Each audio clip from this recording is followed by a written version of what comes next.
বাস্তবতা অনেক কঠিন। আসলে জীবন চলতে গেলে কত কিছুই না স্যাক্রিফাইস করে চলতে হয়। তো সারাদিন আমি অনেক পরিশ্রম করি, বলতে ঘরেই যা কাজ করি সেটাই তো অনেক পরিশ্রম হয়ে যায় মেয়েদের।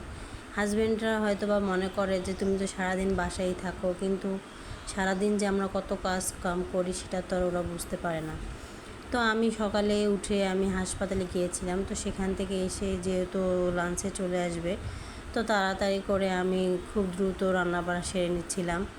আর যতক্ষণ আমি হাসপাতাল থেকে ভালো কিছু শুনতে পারতেছি ততক্ষণ পর্যন্ত আমার কোনো মনে শান্তি পাচ্ছিলাম না।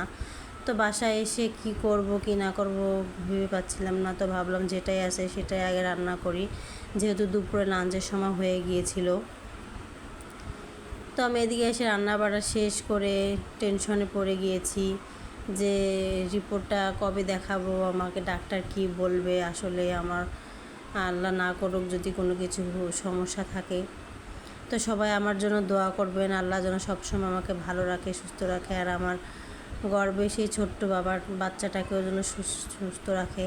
আসলে আমার মুখ দিয়ে সবসময় বাবাটাই চলে আসে, কেননা আপনাদের আর কি বলবো, কারণ এরকম একটা সিচুয়েশনের মধ্যে আমি আগেও পড়েছিলাম। কারণ আমার আগের যে সন্তানটা ছিল সেটা ছিল ছেলে, তো ওকে আমি কখনোই ভুলতে পারি না।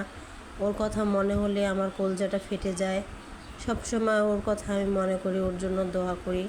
সবাই আমার বাচ্চাটার জন্য দোয়া করবেন, সবসময় যেন ভালো থাকে।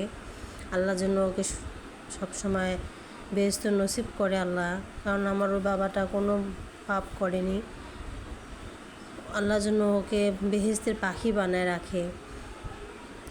সব মায়েদেরই ইচ্ছা থাকে যে মা ডাক শোনার, কিন্তু আমার একটা এমন কপাল খারাপ যে আমি এখন পর্যন্ত মা ডাক শুনতে পারিনি।